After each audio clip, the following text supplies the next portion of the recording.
நல்ல ஹெல்த்தான அதே டைமில் சாஃப்ட் அண்ட் ஃப்ளஃபியான புட்டு, ராகி புட்டு, புட்டு மேக்கர் இல்லாமல் எப்படி பண்ணுறது அப்படின்றத இந்த வீடியோவில் பார்க்கலாம். ஸ்கிப் பண்ணாமல் பாருங்கள்.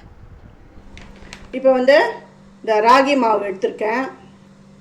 இந்த ராகி மாவை 1 கப் எடுத்திருக்கேன். உங்களுக்கு எவ்வளோ தேவையோ அவ்வளோ எடுத்துக்கோங்க. கொஞ்சமாக உப்பு.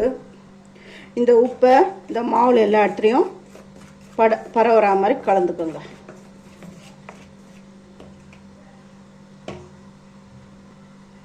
இப்போ இந்த வெதுவெதுப்பான தண்ணியை அது விட்டு இந்த மாவில் எல்லா இடத்துலையும் பரவுற அளவுக்கு கலந்துக்கோங்க. ஆனால் ராகி மாவுக்கு கொஞ்சம் தண்ணி எக்ஸ்ட்ரா விட்டு தான் கலந்துக்கணும்.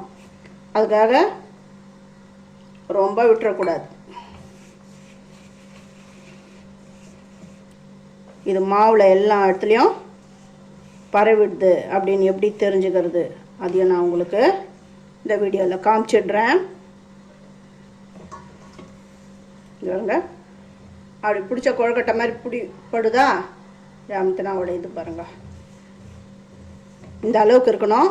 இப்போ இந்த கட்டிலாம் இருக்குது, என்ன பண்ணுறது, இதை ஜெலிச்சுக்கணும். நம்ம அரிசி மாவு அதில் புட்டு பண்ணுற மாதிரி தான், இதே மெத்தட் தான். இப்போ இதை ஜெலிச்சுக்கலாம்.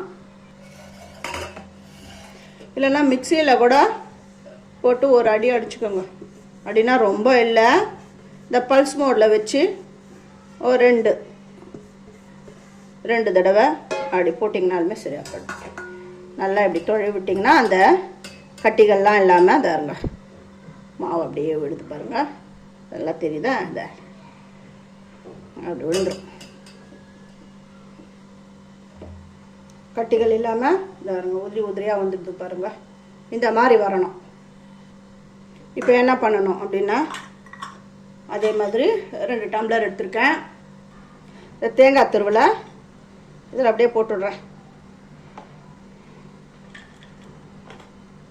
இதுக்கு தேங்காய் துருவல் ரொம்ப ரொம்ப நல்லாயிருக்கும். எவ்வளோக்கு எவ்வளோ தேங்காய் துருவல் போடுறீங்களோ அந்த அளவுக்கு இந்த புட்டு ரொம்ப நல்லாயிருக்கும்.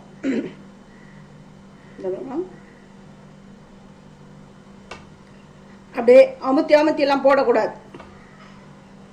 சும்மா மேலாக்க இதை அப்படி இந்த மாதிரி போடணும் மாவை.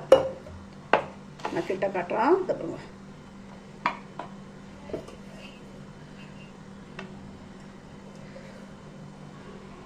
ஆனால் கோதுமை புட்டு அடுத்தது நான் செய்ய போகிறேன். கோதுமை புட்டுக்கு இந்த மாதிரி தண்ணி விட்டுலாம் நீங்கள் பிசையறதுக்கு முன்னாடி அது நல்லா வறுத்துக்கணும். அந்த ராஸ்மெல்லாம் போகிற அளவுக்கு நல்லா வறுத்து அதுக்கப்புறம் புட்டு பண்ணணும்.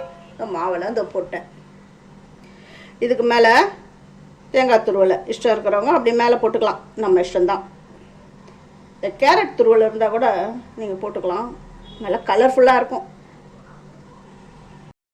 இட்லி பானையில் தண்ணி ரெடி ஆகிடுது. இந்த தட்டை வச்சுட்றேன். இப்போது எடுத்து வச்சுருக்கிற அந்த ராகி மாவை நான் இதில் சேர்த்துக்கிறேன். இது நல்லா வேகட்டும். இப்போ இதை பாருங்கள், ராகி புட்டு ரெடி ஆகிடுது. இந்த ராகி புட்டை தனியாக எடுத்து வைக்கிறேன். ராகி புட்டை தனியாக எடுத்து வச்சுட்டேன்.